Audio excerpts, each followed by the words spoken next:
बहनें ऐसी क्यों होती है? मैं अपनी बहन को ज़्यादा पसंद नहीं करता था। उसकी शादी हो चुकी थी, लेकिन मैं कभी उसके घर नहीं गया। बस माता पिता ही उससे मिलने जाते थे। मुझे पता भी नहीं था कि वो किस हाल में है। वह कभी कभी मायके आती, तो जाते समय मेरी माँ उसे घर का कुछ सामान भी दे देती। यह बात मेरी पत्नी को बिल्कुल पसंद नहीं थी। जब भी मेरी माँ ऐसा करती, मेरी पत्नी आकर मुझसे शिकायत करने लगती कि तुम्हारी माँ तुम्हारी कमाई कैसे उड़ा रही है। जब भी तुम्हारी बहन आती है, उसे खाली हाथ जाने ही नहीं देती, कुछ ना कुछ ज़रूर देती है। तुम अपनी माँ को बता दो, यह सब नहीं चलेगा। पत्नी की बातें सुन सुनकर मुझे भी गुस्सा आ गया। मैं माँ के पास गया और कहा, माँ, ये सब क्या है? जब भी बहन घर आती है, तुम कभी साबुन, कभी चावल का थैला, तो कभी दालें उसे देती रहती हो। मेरी कमाई तुम ऐसे दूसरों में उड़ाओगी तो तुम्हें भी इस घर से निकाल दूंगा। बहन ने मेरी और माँ की बातें सुन ली। 1 घंटे बाद बहन मेरे कमरे में आई और कहने लगी, भाई, ज़रा रिक्शा ला दोगे? मुझे अपने घर जाना है। बहन की बात सुनकर मैं मन ही मन में बहुत खुश हुआ, लेकिन दिखावे के लिए बहन से कहने लगा, थोड़े दिन और रुक जाती। नहीं भैया, बच्चों की स्कूल की छुट्टियां ख़त्म हो गई हैं। अब मुझे घर जाना है। कल से इनकी स्कूल शुरू हो जाएगी। फिर वह चली गई।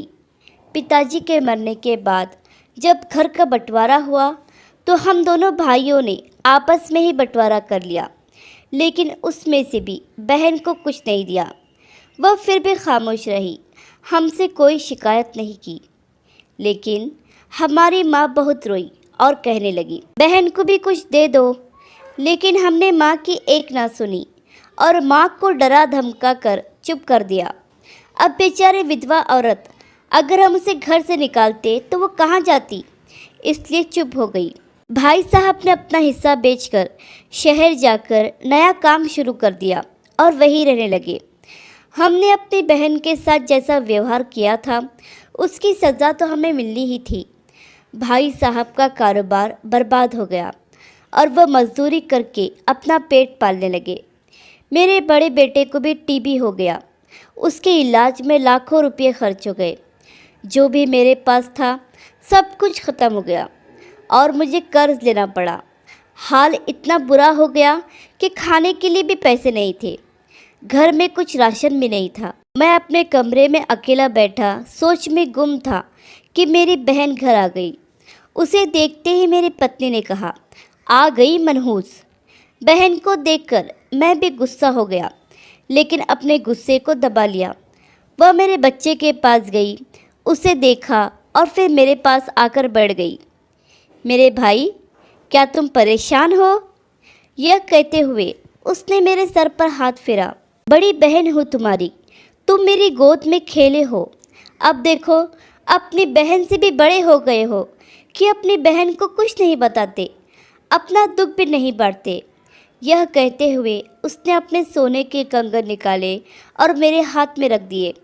मेरे भाई, परेशान ना हो, यह कंगन बेच दो, अपने घर का राशन भर दो, अपने बच्चे का इलाज भी करा दो, और पैसों की ज़रूरत हो तो बेझिझक कह देना अपनी बहन से, मैं तुझे इस हाल में नहीं देख सकती। और हाँ, जाकर नाई से अपनी दाढ़ी भी बना लेना, देख कितनी बढ़ गई है। मैं आश्चर्यचकित होकर बहन को देखे जा रहा था और वह कहने लगी, भाई, इस कंगन के बारे में किसी से ना कहना, तुझे मेरी कसम है। मेरे माथे को चूमा और कहने लगी, चल अब चलती हूँ, तेरे जीजाजी और बच्चे आते ही होंगे, फिर आऊँगी। मैं पहली बार उसे घर के बाहर तक छोड़ने आया। देखा तो पैरों की चप्पल भी टूटी हुई थी। उसने कपड़े भी तो वही पुराने पहने थे। मैं बस उसे ही देखता रह गया। मैंने तो कभी अपनी बहन की घरेलू हालत जानने की कोशिश ही नहीं की थी, लेकिन जब उसने मुझे बुरे हाल में देखा तो दौड़ती हुई आई और अपने सोने के कंगन भी दे दिए, ताकि मैं अपने बच्चे का इलाज करा सकूं और अपने घर का हाल सुधार सकूं।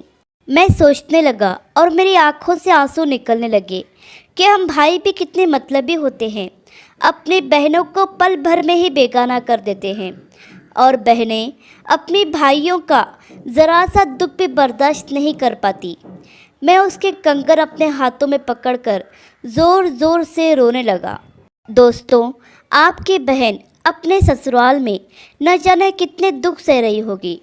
कुछ समय उसके पास बैठकर उसका हाल चाल जानने की कोशिश ज़रूर करें। मालिक सभी बहनों की झोली खुशियों से भर दे। आशा करती हूँ ये वीडियो आपको पसंद आया होगा। इस वीडियो पर आपकी क्या राय है हमें कमेंट करके ज़रूर बताइए। वीडियो पसंद आया हो तो लाइक और शेयर करना बिल्कुल भी ना भूलिए। चैनल पर नए हो तो चैनल को सब्सक्राइब ज़रूर कीजिए। वीडियो देखने के लिए, कहानी सुनने के लिए आपका बहुत बहुत धन्यवाद।